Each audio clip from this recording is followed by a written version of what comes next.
Hi guys, and welcome to part 2 of the 1 week challenge. So if you have seen the previous episode, which will be linked down in the description, we would have seen Louis dropping his car off here at the Pig Pals HQ, of which he gave me a very long list of repairs.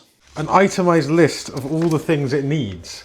Oh dear, okay. And of course, in Pig Pal fashion, as soon as he left, I started cracking on with the work that needed to be done. Now, as the previous episode took place on the Saturday, which was the day of delivery, I could not do any work on the car on the Sunday, as that was the day of the toy run. And then, of course, Monday, I was busy doing things elsewhere. Let's continue the video from the Tuesday.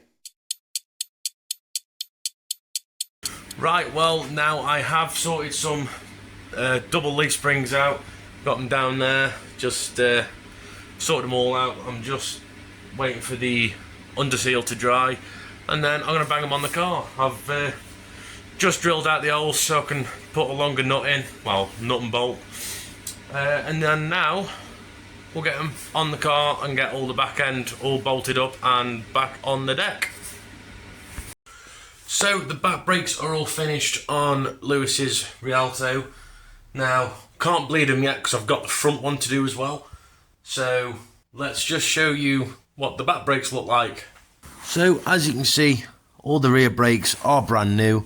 We've got brand new rear slave cylinder, brand new shoes, and then I've pulled apart all the adjusters and cleaned them up, re-greased them, so they should work just as good as new. And as you can see there, we have the brand new shocks. They are installed.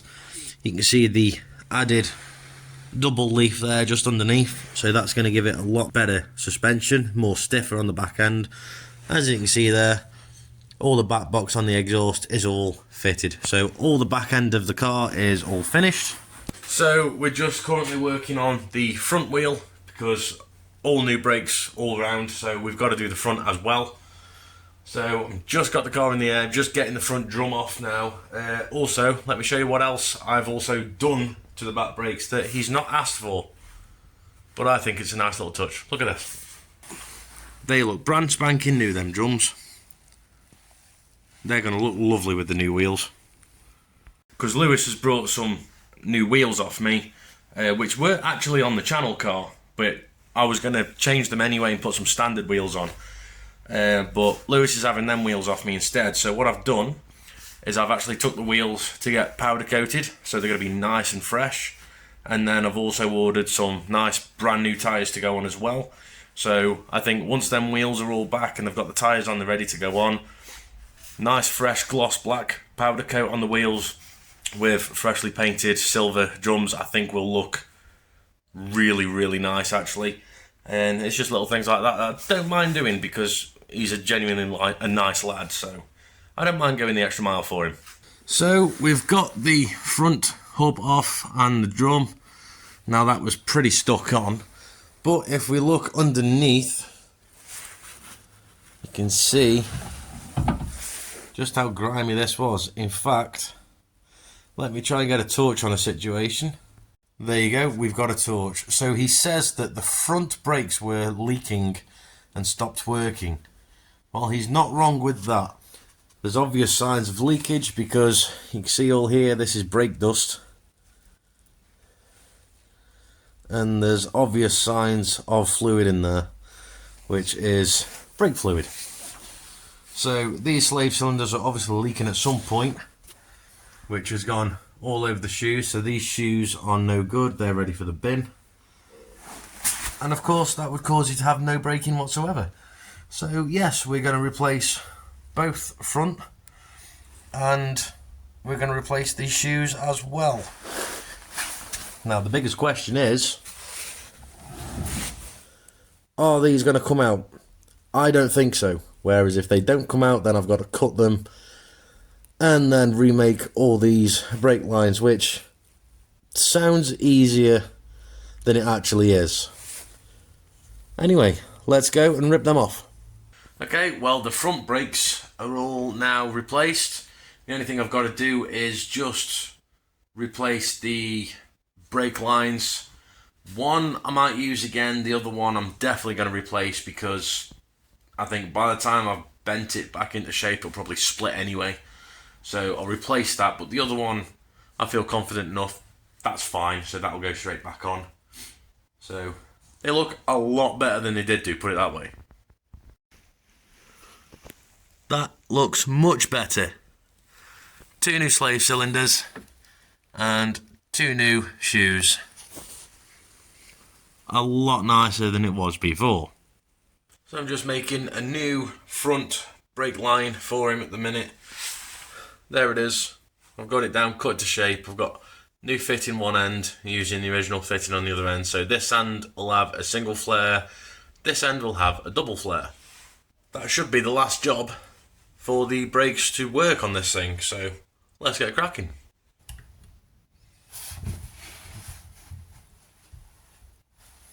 Now, I am planning on making a video dedicated to making brake lines in the future. If that is something you'd like to see, then please comment down below and let me know. And that's how easy and quick it is to make a flare. There you go. That's one end of the brake line flared. So now we need a double flare, which is flared and then it ends up like that kind of shape. And if you do this, make sure that your fittings are on the line first. I have done that myself a few times.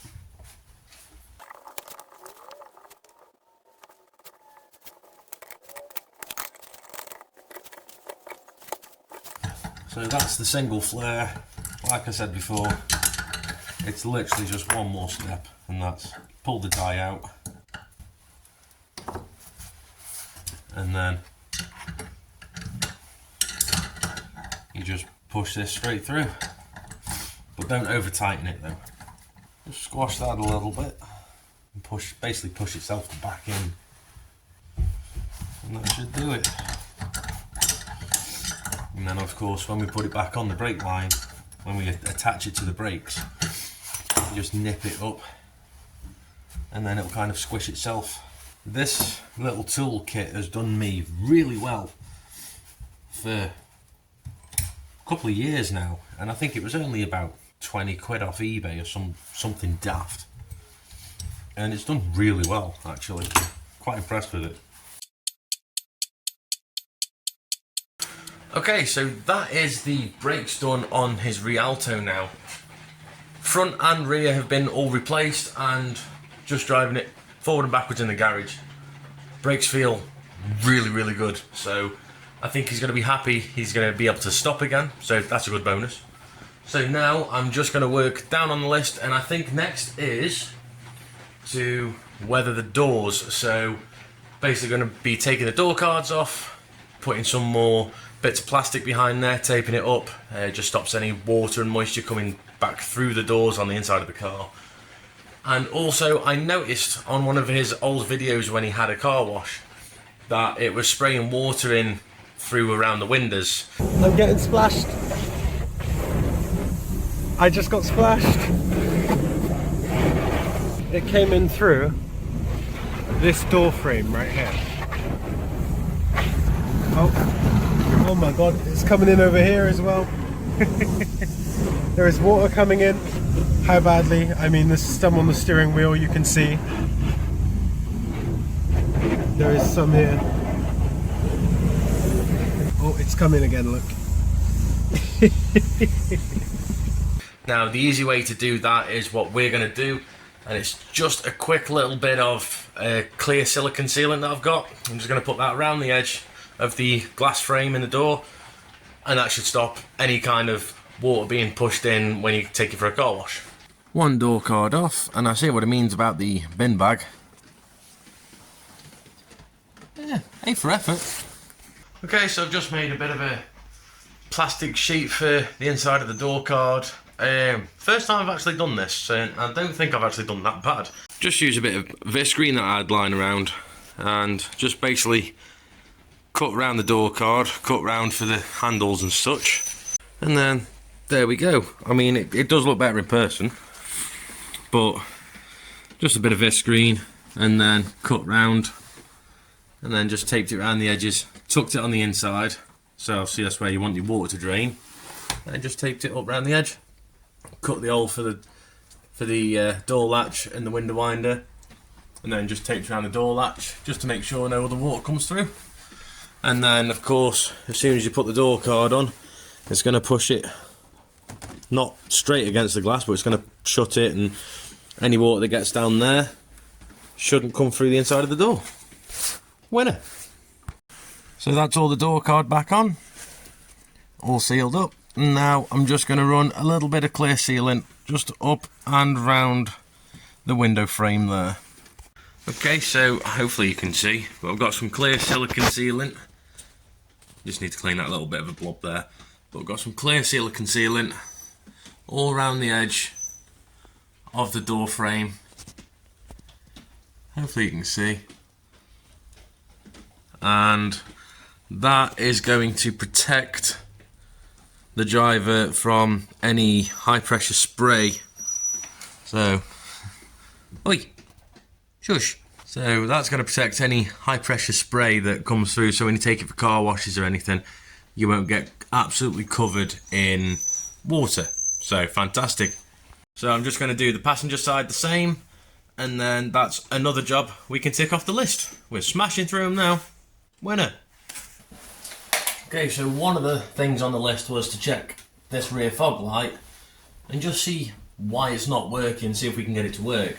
So first thing what I'm going to do is I'm going to just pop the lens off, just see what's behind it, see if there are any broken wires or something. It might be something simple. And then we're going to turn the lights on and just test with the multimeter, see if we have any kind of power to the rear light.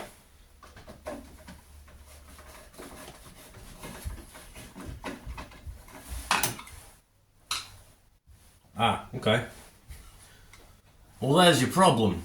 It's broken off one of the mounts there, and I'm pretty sure that's supposed to be connected to something. Although I'm probably going to try and replace this for him, because it's all sorts of broken and yeah. So I'm going to replace it anyway. So let's just test with the multimeter, see if we've got power flow through this connection. Okay, so let's have a look and see if it's giving us any kind of power.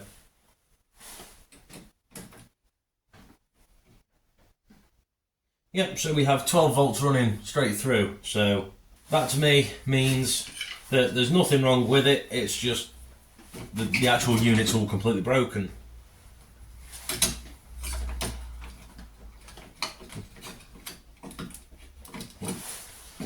And there you go, it obviously works. So it's just a simple case of just a new unit, and that job will be ready to sign off.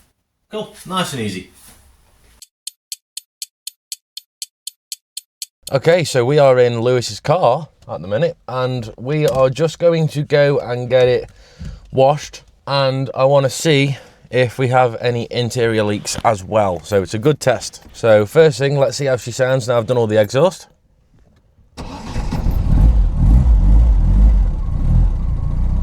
That's a lot quieter. I'm sure he's going to appreciate that. Doesn't quite sound like mine.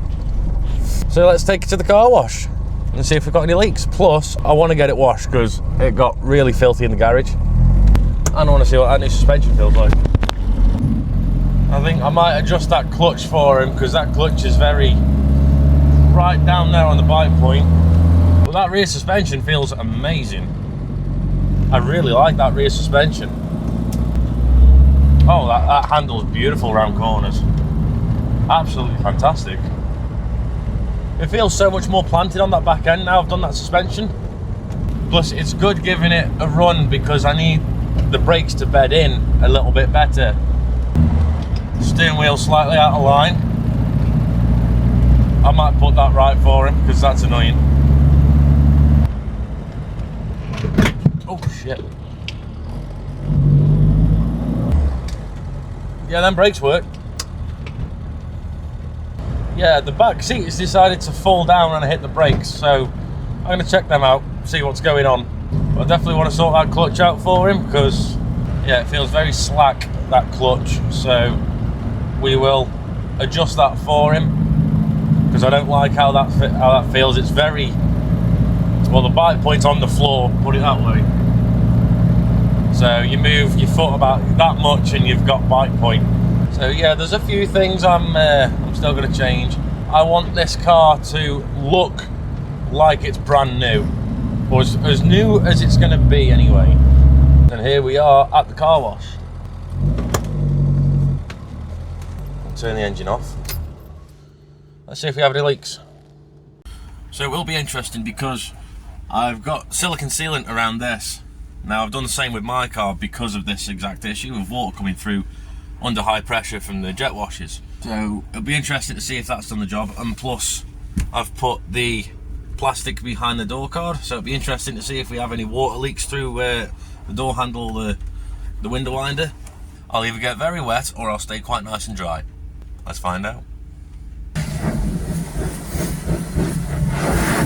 Nothing so far.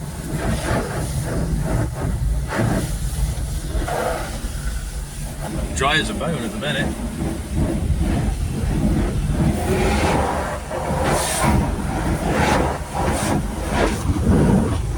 Tiniest little bit on the front here. So we had literally the tiniest amount of water come through. If anything, it's actually better than my car, so we're being spray foamed again. I'm quite happy with this. Yeah, we had not even a single drop of water come through whatsoever. I think Lewis is going to be really happy with that. I know I would be. Now, as I was stood here watching the car get cleaned, I couldn't help but notice just how small the car is in comparison with that modern pickup truck sat next to it. But the ironic thing is that Reliant could probably fit in just as much as that car can. And what's that I can hear? That's only a Mark III Robin, of course owned by Ant from the Big Pals. Hey, pop down, say hello. Well, the car is cleaned and it looks a lot nicer. Just going to treat it to a nice buff and polish now, and I've even got a little convoy. Look at that. It's rare to see a Reliant and then two come along at once. Brilliant. Well guys, that brings us to the end of part 2. If you are enjoying this little 1-week challenge series so far, stick around for part 3 and you're not going to want to miss it. Take it easy and I'll see you on the next one.